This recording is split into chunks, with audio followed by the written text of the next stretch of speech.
I'm Stephen Foskett, organizer of Tech Field Day and publisher of Gestalt IT. Today, we are part of Intel's How Wonderful Gets Done 2021 launch. And as part of this launch, we saw Intel delivering the third generation Xeon Scalable Processor. But not just the processor. Intel is also pairing this chip with a whole ecosystem, a whole platform of other capabilities, from the persistent memory, Optane DIMMs, to new fast storage devices, to a new high-speed Ethernet controller, FPGAs. Of course, there's the surrounding software. There's a lot more here than a CPU. Earlier this week, I actually published an editorial where I said that Ice Lake isn't a chip, Ice Lake is a platform, and that the platform is the thing that Intel needed to deliver in order to remain competitive in the server space. So now I'm going to put it to the Tech Field Day crew. Has Intel delivered, in your opinion, a cohesive server platform, something that can go into the future? And then I'd like to think about the competitive landscape that Intel finds themselves in, not just in 2020, but in 2021 and beyond. And is this something that's going to have legs to keep the company ahead of the competition in the longer term? So first of all, let's take that one question. Do you see a cohesive platform launch here, or is this really about the Xeon chips?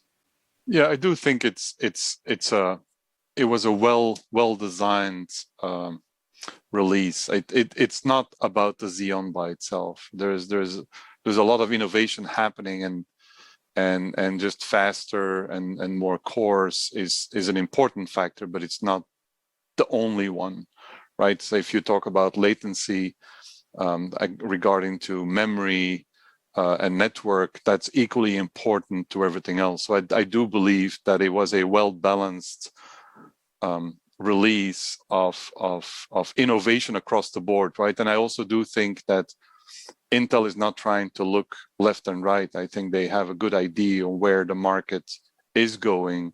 They're listening to their customers, and the products they're releasing now is just focused towards that goal. I would agree with Frederick, but I'll be a little more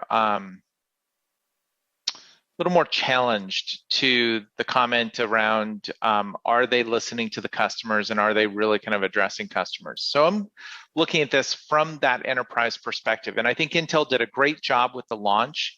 I think they did a great job of starting to go from where they've been in very kind of speeds and feeds focus to moving toward in the direction of customer relevance.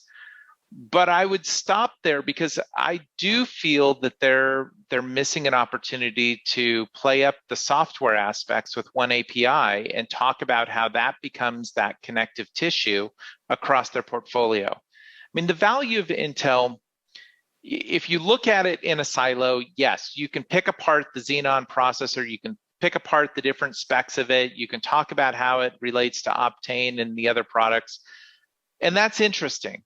But I think the real value for Intel is when they provide that connective tissue with the software in one API.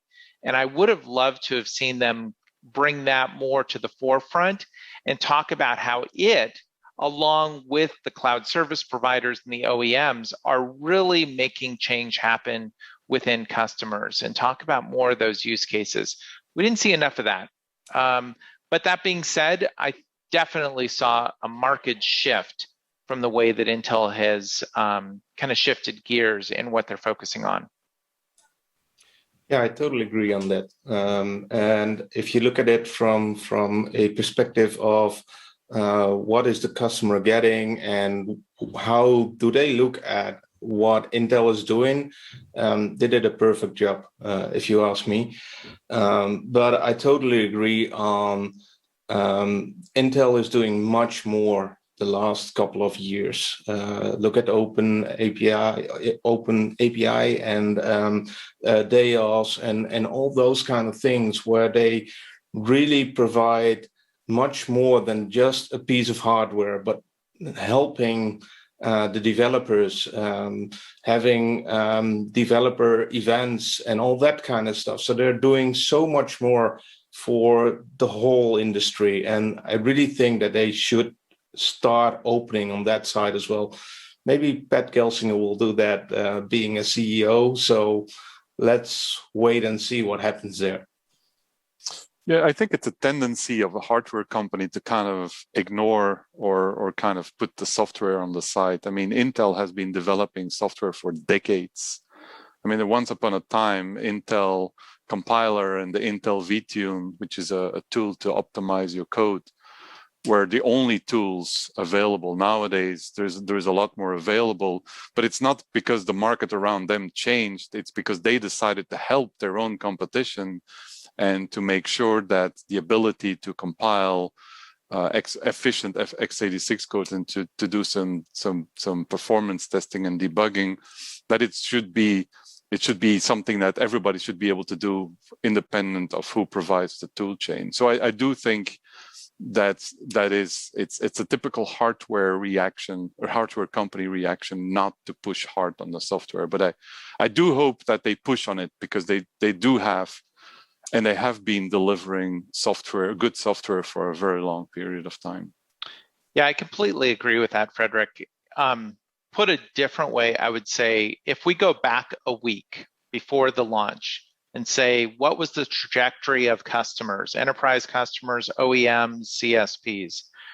And then we fast forward to today and say, how has that trajectory changed? Has the launch and the announcements, has that changed customers in the enterprise vertical, in the, if we look at them as specific verticals, enterprise, CSP, OEM, has it changed the trajectory for enterprises? I don't think so. Has it changed the trajectory for OEMs or CSPs? I don't think so. Does that mean that they failed in the launch? No, it doesn't. But I think it speaks to your point, Frederick, of you're talking about an infrastructure, a hardware company that is coming at it from that perspective. And while we saw some changes, some market changes in their approach, which is big for Intel, I don't think they've moved enough yet. And that's where I would really look to as the next conversation is, how are they going to start changing the hearts and minds of those enterprises and ultimately the OEMs and CSPs? I actually disagree with you on that. I feel like what they delivered was enough to make that change. But I would actually love to hear, I mean, what do the rest of you think? Do you think that Intel did enough to, I guess, change the perception that they were falling behind in the server space? Because remember, I mean, this server platform was quite a bit delayed. They needed to deliver something, and I feel like they delivered it. I feel like they delivered enough to stay up here. What do you all think? Yeah, so I mean, that goes back to, I think, your original question, which is twofold, right? One, is this best in class or just competitive? And two, did they produce a credible platform, right? And I think in the first question, it relies on the second question, meaning that the platform is really what makes this competitive, right? Or really makes this potentially best in class. Is all these pieces working together. And they did a good job in the marketing of this launch to kind of show all of that. Some of those things were new, some of them aren't, which shows the kind of longevity of Intel, to Frederick and others' points. But the platform itself, right, if you're really taking advantage of the whole suite of products, that becomes best in class. Whereas the processor is probably just competitive, to be honest, right? If we're really looking at, apples to apples comparisons, it's not, blowing the doors off of anybody else. Yeah, and if you look at that,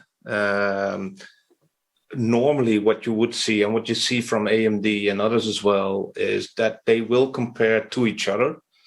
And if you looked at what we've seen these 2 days, they compared it to their Xeon 2 series and not AMD or somebody else. It was all around, we did a performance leap from our old versions of Xeon and not what our competitors are doing. So yeah, I agree with Chris on that.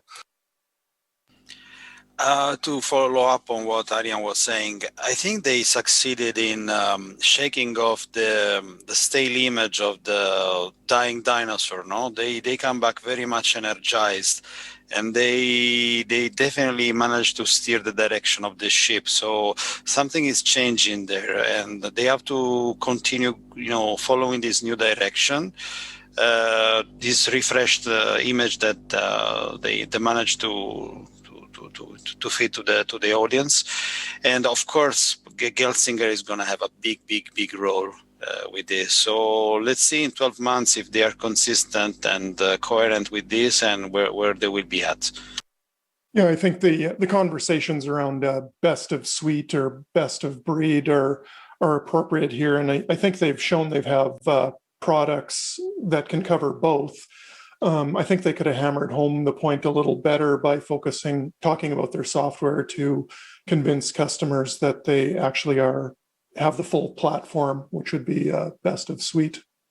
I guess one final thing to consider too is what are they competing against? Is the future a competition between x86 server giants, or is it between x86 and ARM, or is it between servers and not servers?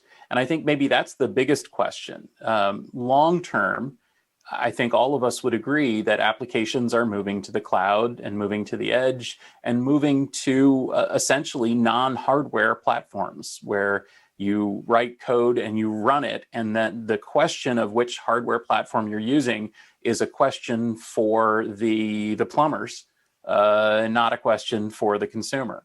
And truly, I think that's going to be the ultimate tell whether Intel is able to succeed in the long run, is if they're able to develop and deliver a compelling platform for the future, whether it's cloud or edge or even enterprise, that gives those service providers, internal or external, what they need in order to serve their customers and modern applications.